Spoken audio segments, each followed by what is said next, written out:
আজকে 15 তারিখ, এখন বাজে হচ্ছে 7:45, 7:45 বাজে। আজকে মালিলং ভিলেজের দিকে যাব। তার আগে আমাদের এদিকে দুটো পয়েন্ট বাকি রয়েছে। এক আছে মৌসুমী কেভ আর দুই আছে থাঙ্গারাম পার্কটা। চেরাপুঞ্জি থেকে, মানে এই লোকেশন থেকে বা চেরাপুঞ্জি ধরুন, ওখান থেকে মালিলং ভিলেজে হোমস্টে ডিস্টেন্স হচ্ছে 84 কিলোমিটার। গুগলে দেখাচ্ছে প্রায় 2 ঘন্টা 15 মিনিট তো গাড়িতে লাগবেই। আপনারা জানেন যে আমরা এই ট্যুরটা করছি হচ্ছে ট্যুর কিংডম মারফত, মানে একটা ট্যুর এজেন্ট মারফত। ওরাই হোটেল, গাড়ি ভাড়া, যাওয়া আসা সমস্ত খরচ সব ঠিক করে দিয়েছে ওরাই। একটা প্যাকেজ আছে আমাদের, টোটাল প্যাকেজ 5-6 দিনে পড়েছে 47,500। আর হচ্ছে সেখানে ব্রেকফাস্ট ইনক্লুডেড এবং লাঞ্চ ডিনার আপনাদের নিজেদের করতে হবে। আর পার্কিং বা এন্ট্রি ফি এগুলো হচ্ছে প্যাকেজে নেই। কিছুক্ষণ আগেই জায়গাটা ছিল রোদ ঝলমলে, এখন দেখুন আবার মেঘ এসে হাজির। আবার কখনো রোদ হবে, আবার কখনো মেঘ হবে। এইভাবেই হচ্ছে চেরাপুঞ্জির ওয়েদার, যদিও আমরা বৃষ্টির দেখা এখনো অবধি পাইনি। অবশেষে ব্রেকফাস্ট করে আমরা পৌঁছে যাই আমাদের আজকের ফার্স্ট গন্তব্য মৌসুমী কেভের সামনে।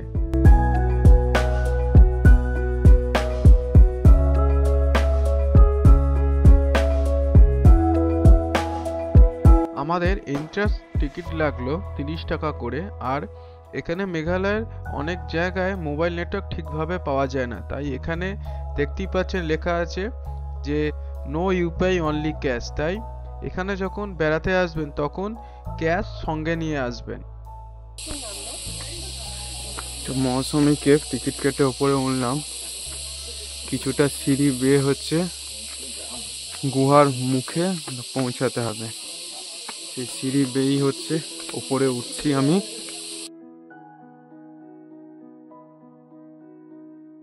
এইটা গুহার প্রবেশ পথ।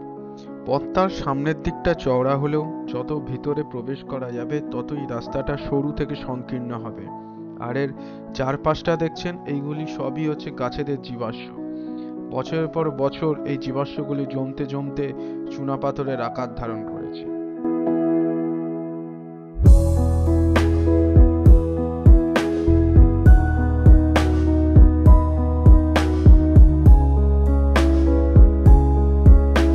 কতটা সরু থেকে সংকীর্ণ হলো রাস্তাটা দেখুন একবার। এইখানে একজন ছাড়া যাওয়াই যাবে না, সারিবদ্ধভাবে সাবধানে আসতে হবে। এটাই তো অ্যাডভেঞ্চার।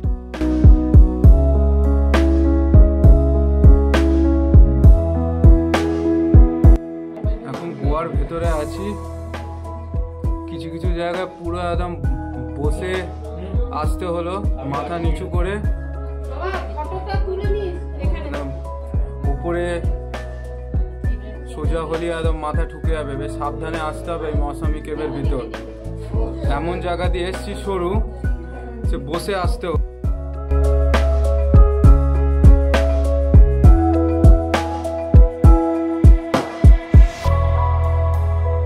রাস্তা সংকীর্ণ হলেও কিন্তু মসৃণ নয়।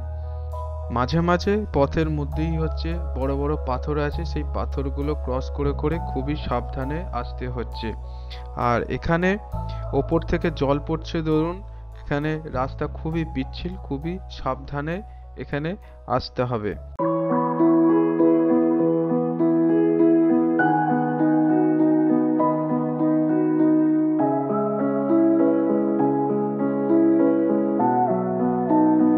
এইখানে আবার মাথা নিচু করে যেতে হলো, একটু অসাবধান হলেই মাথায় আঘাত লাগতে পারে। যাই হোক, এই রাস্তাটা পেরিয়ে ভেতরে একটা সমতল জায়গা পেলাম, এখানে একটু রেস্ট নিলাম।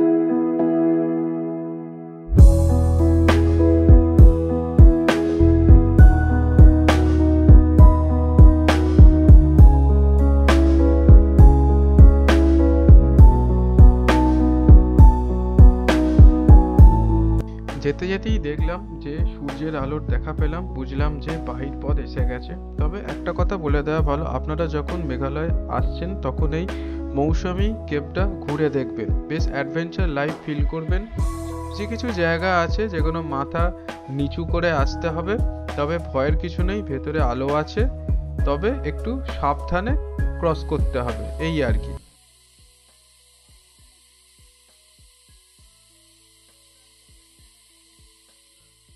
এরপর আমরা চলে এলাম চেরাপুঞ্জির আর একটা পর্যটন স্থান থাঙ্গারাম পার্ক দেখতে। এখানে আমরা 20 টাকা এন্ট্রি ফি দিয়ে পার্কে প্রবেশ করলাম এবং এই পার্কটা বুধবার বন্ধ থাকে। পার্কটা বিশাল বড়, ঘুরে দেখতে সময় লাগবে বেশ কিছুক্ষণ। আর এই পার্কটা মেঘালয় ফরেস্ট ডিপার্টমেন্ট দ্বারা রক্ষণাবেক্ষণ করা হয়। ভেতরে বিভিন্ন রকম গাছগাছালি, অসংখ্য রকম ফুল, অর্কিড, মানে বিদেশি দেশি বিভিন্ন রকম গাছগাছালি দ্বারা সাজানো এই পার্ক অতীব সুন্দর। আপনারা যদি সকালে কিংবা সব কিছু দেখে নিয়ে পরন্ত বিকালে যদি এই পার্কটায় আসেন তাহলে আপনাদের খুবই ভাল লাগবে।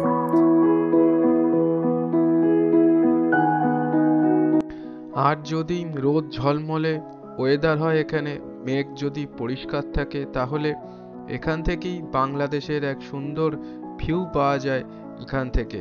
যদিও আমাদের দুর্ভাগ্য, এখান থেকে আমরা কিছুই দেখতে পাইনি, পুরো পার্কটাই মেঘে ঢেকেছিল বলে। এবার আমরা চেরাপুঞ্জিকে বিদায় জানালাম, এই মেঘালয় চেরাপুঞ্জিকে। এবার এখান থেকে আমরা রওনা দেব মাউলিলং গ্রামের উদ্দেশ্যে। সেখানে আমাদের একটা হোমস্টে বুক করা আছে, সেই হোমস্টেতেই আমরা উঠব। আমি গুগলে দেখেছিলাম এই চেরাপুঞ্জি থেকে মাউলিলং গ্রামের দূরত্ব হচ্ছে প্রায় 80 কিলোমিটারের মতো, যেতে সময় লাগবে 2 ঘন্টা 40 মিনিটের মতো। এখানে একটা ধাবার সামনে দেখতে পাচ্ছেন, একটা ধাবার সামনে ড্রাইভার সাহেব দাঁড় করিয়ে দিল। একটু চা খেলাম, আমরা 3 জনে চা খেলাম, তো 20 টাকা করে নিল এমনি দুধ চা। আর এখান থেকে এখনো মাউলিলং ভিলেজ যা ম্যাপে দেখলাম এখনো 1.5 ঘন্টা, মানে 40 কিলোমিটার এখনো দেখাচ্ছে ম্যাপে। তবে গুগল ম্যাপ যাই বলুক, ধাবা থেকে মাউলিলং গ্রাম অবধি যেতে আমাদের 1.5 ঘন্টায় রাস্তাটা প্রায় 2.5 ঘন্টার মতো সময় লাগলো। তার কারণ বেশ কিছু জায়গায় রাস্তা খারাপ, অনেক জায়গায় রাস্তা তৈরিও হচ্ছিল।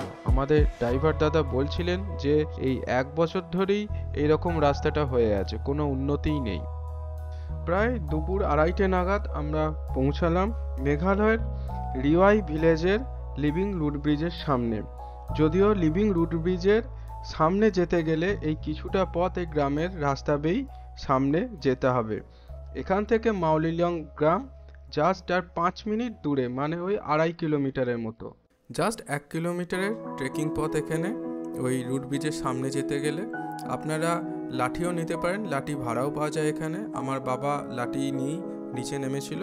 যদিও লাঠির কোনো বিশেষ প্রয়োজনীয়তা নেই, সাবধানে নামবেন, সিঁড়িগুলো উঁচু নিচু নেই, সাবধানে নামবেন, কোনো অসুবিধা হওয়ার কোনো কারণ নেই। আশেপাশে দেখলেন যে অনেক ছোটোখাটো অনেক দোকান আছে। যদি আপনারা মনে করেন যে কোনো জল বা কোনো শুকনো খাবার টাবার কিনবেন, আপনারা এখানে ইজিলি কিনতে পারেন। আর একটা কথা, যারা চেরাপুঞ্জির ওই তিরনা ভিলেজের ডবল ডেকার রুট ব্রিজের ট্রেকিং করতে পারবেন না মনে দুঃখ নিয়ে, তাদের কোনো দুঃখ করার কোনো কারণ নেই। তার কারণ তারা এই মাউলিলং গ্রামের কাছে রিওয়াই ভিলেজের ট্রেকিং তারা ইজিলি করতে পারবেন। এটাও একটা লিভিং রুট ব্রিজ, আর এটা হচ্ছে রিওয়াই ভিলেজের মধ্যে অবস্থিত। লিভিং রুট ব্রিজ মানে জীবন্ত মূল সেতু।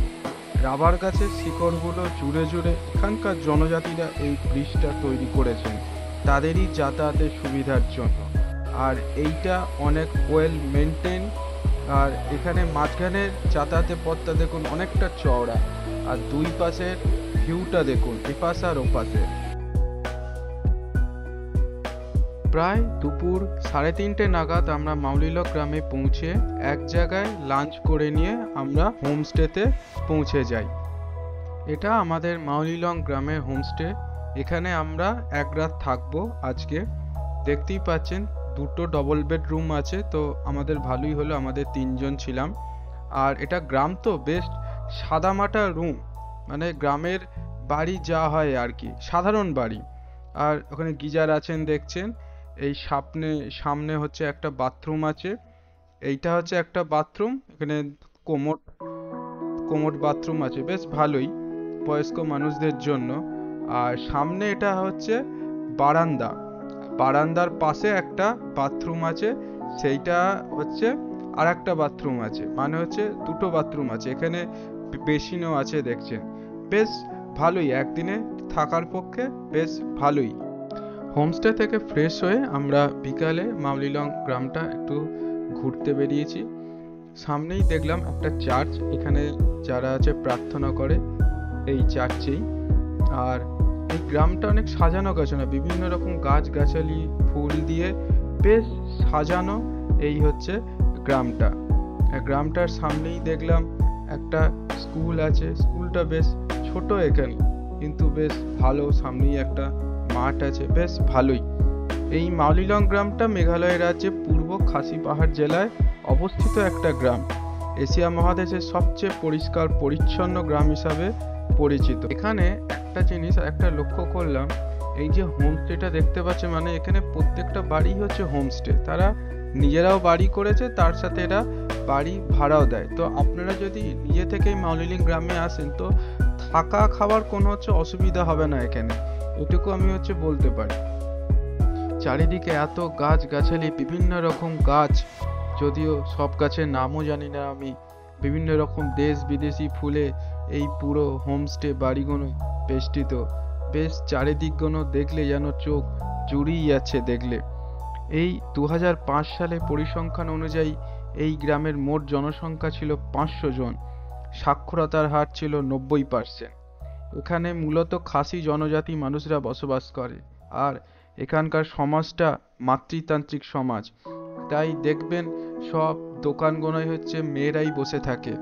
পরিবারে জ্যেষ্ঠ কন্যা মায়ের সকল সম্পত্তির অধিকারী হয় এবং জন্মসূত্রে এরা মায়ের উপাধি লাভ করে। এই গ্রামে আরেকটা লক্ষ্য করবেন, নির্দিষ্ট দূরত্ব বরাবর বাঁশের তৈরি ডাস্টবিন আছে, যেখানে সমস্ত ময়লা এখানে ফেলা হয়, তা থেকে জৈব সার প্রস্তুত করা হয়। ডিসকভারি ইন্ডিয়া 2003 সালে এই গ্রামকে এশিয়ার সবথেকে পরিষ্কার পরিচ্ছন্ন গ্রাম হিসাবে অভিহিত করে, যা পরবর্তীকালে 2005 সালে ভারত সরকার ভারতের সবথেকে পরিষ্কার গ্রাম হিসাবে ঘোষণা করে এই মাউলিলং গ্রামটাকে। এইটা হচ্ছে গ্রামের লাস্ট পয়েন্ট, মানে এখানে একটা জায়গা করা আছে, যারা টুরিস্ট আছে, টুরিস্ট বাস, টুরিস্ট গাড়িগুলো এখানে পার্কিং করা হয়। সন্ধ্যের পর দেখলাম যে ঝেঁপে বৃষ্টি নেমে এলো, যদিও এই বৃষ্টি বেশিক্ষণ স্থায়ী হয়নি, আবার পরে কেটেও গেছে। চেরাপুঞ্জিতে তো আমরা বৃষ্টির দেখা পাইনি, মাউলিলং গ্রামে বৃষ্টির দেখা পেলাম। মাউলিলং গ্রামে বৃষ্টির দেখা পেলাম।